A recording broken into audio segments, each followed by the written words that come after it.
Pernah dengar orang yang kelihatannya sehat aja tiba-tiba meninggal karena stroke atau serangan jantung atau gagal ginjal. Terus orang bilang tetangganya atau keluarganya, selama ini dia nggak ada sakit apa-apa, nggak ngeluh apa-apa, orangnya selama ini sehat, seger buger, tapi memang tensinya agak tinggi, Dok.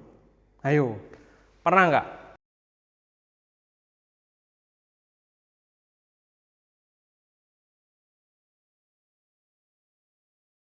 Dari kasus, aku pernah ketemu pasien usia 35 tahun, nggak ada keluhan. Rajin kerja, rajin jalan kaki, tapi sering lembur. Nah, suatu hari tiba-tiba jatuh di kantor nggak sadar. Ternyata setelah dibawa ke rumah sakit dan diperiksa dokter, didiagnosis suatu hemorrhagic stroke alias stroke perdarahan. Dan kagetnya, studi tensi waktu itu tensinya 220 per 120 mm Hg. Sekali lagi, selama ini dia nggak ada keluhan. Namun memang dia nggak pernah rutin cek tekanan darah sebelumnya. Dan menurut data riset kesehatan dasar Indonesia, 1 dari 3 orang Indonesia punya tekanan darah tinggi. Tapi cuma sebagian kecil yang tahu. Sisanya nggak sadar karena nggak ada gejalanya sama sekali. Walhasil ya nggak akan periksa orangnya karena kan nggak ada gejalanya.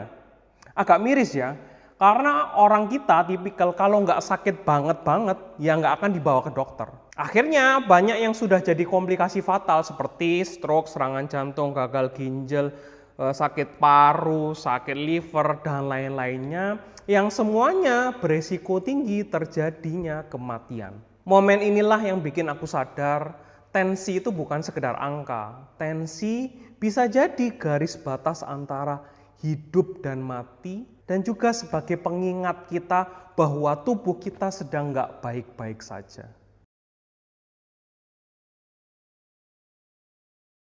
Saat tekanan darah kita tinggi, itu membuat dinding pembuluh darah menahan beban lebih besar setiap detiknya. Analogi yang paling mudah adalah kalian bayangin aja pipa dikasih pressure atau tekanan tinggi, kira-kira apa yang terjadi sama pipanya? Jika pressernya tinggi, dibiarkan saja. Yap, pecah, retak, bocor. Itu sama mirip dengan pembuluh darah kita.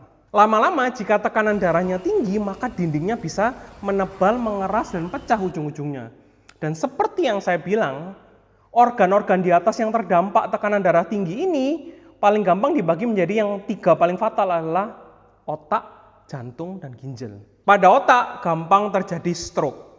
Tensi tinggi ini bisa memecahkan pembuluh darah yang ada di otak, lalu menjadi stroke hemorrhagic atau perdarahan otak. Atau bikin bekuan darah nyangkut karena kaku dan gampang cracking. Otak nggak dapat suplai oksigen, darah dan nutrisi nggak ada ke sana, lalu jadi stroke iskemik. Menurut WHO, hipertensi berkontribusi terhadap 51% kasus stroke di dunia. Yang kedua, ada jantung, yang mana kalau komplikasinya adalah serangan jantung dan gagal jantung. Jantung harus kerja lebih keras untuk mendorong darah melawan tekanan tingginya. Lama-lama otot jantung menebal, membuat gagal jantung. Bisa juga bikin plak pecah, yang membuat apa? Serangan jantung. Dan yang ketiga ada ginjal, yang mana gampang terjadi penyakit ginjal kronis atau gagal ginjal, orang awam ngomongnya. Hipertensi ini pelan-pelan merusak saringan ginjal. Kalau bahasa medisnya adalah nefron yang di dalamnya terdapat glomerulus dan tubulus. Nah, jika dibiarkan tensi tinggi terus, satu demi satu nefron harus mati. Sampai akhirnya fungsi ginjal kita tinggal 10% dan harus menjalani cuci darah. Pertanyaannya sekarang, berapa tekanan darah yang bikin kita harus waspada, harus segera ke rumah sakit, harus segera konsultasi ke dokter? Menurut ESC atau ESH Guideline 2023, ada dibagi beberapa tuh, ini tak lampirkan. Ada yang normal, normal tinggi, prehipertensi, hipertensi derajat 1, hipertensi derajat 2, dan hipertensi derajat 3. Atau ada guideline lain sesuai dengan kriteria American Heart Association. Tapi keduanya sepakat, tensi di atas 180 per 110 mm Hg adalah zona merah alias zona gawat darurat. Di angka ini kamu bisa gampang kena stroke, serangan jantung, gagal ginjal dalam hitungan jam, hari, bulan. Tergantung dari tingkat keparahan dan kerusakan organ yang sudah terjadi. Emang ada penelitiannya dok dan rekomendasinya dok? Ada. Ini dari European Society of Cardiology and Hypertension.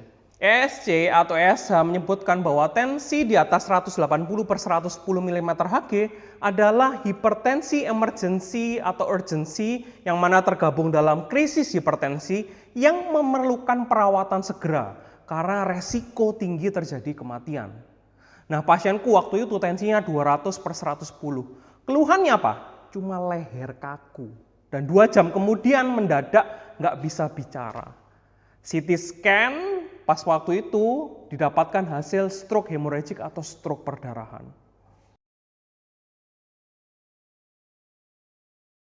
Jadi kesimpulannya, kamu nggak akan tahu kapan tensimu mulai bahaya. Jangan tunggu pusing, jangan tunggu leher kaku, jangan tunggu stroke, jangan tunggu serangan jantung, jangan tunggu gagal ginjal. Periksa tensimu sekarang. Kalau tinggi, segera ubah pola hidupmu menjadi lebih sehat lagi. Mulai rawat tubuhmu. Kalau nggak turun, pergi konsultasi ke dokter. Kalau dikasih obat, minum teratur. Karena ketika tensimu udah lewat 180, itu bukan lagi gejala.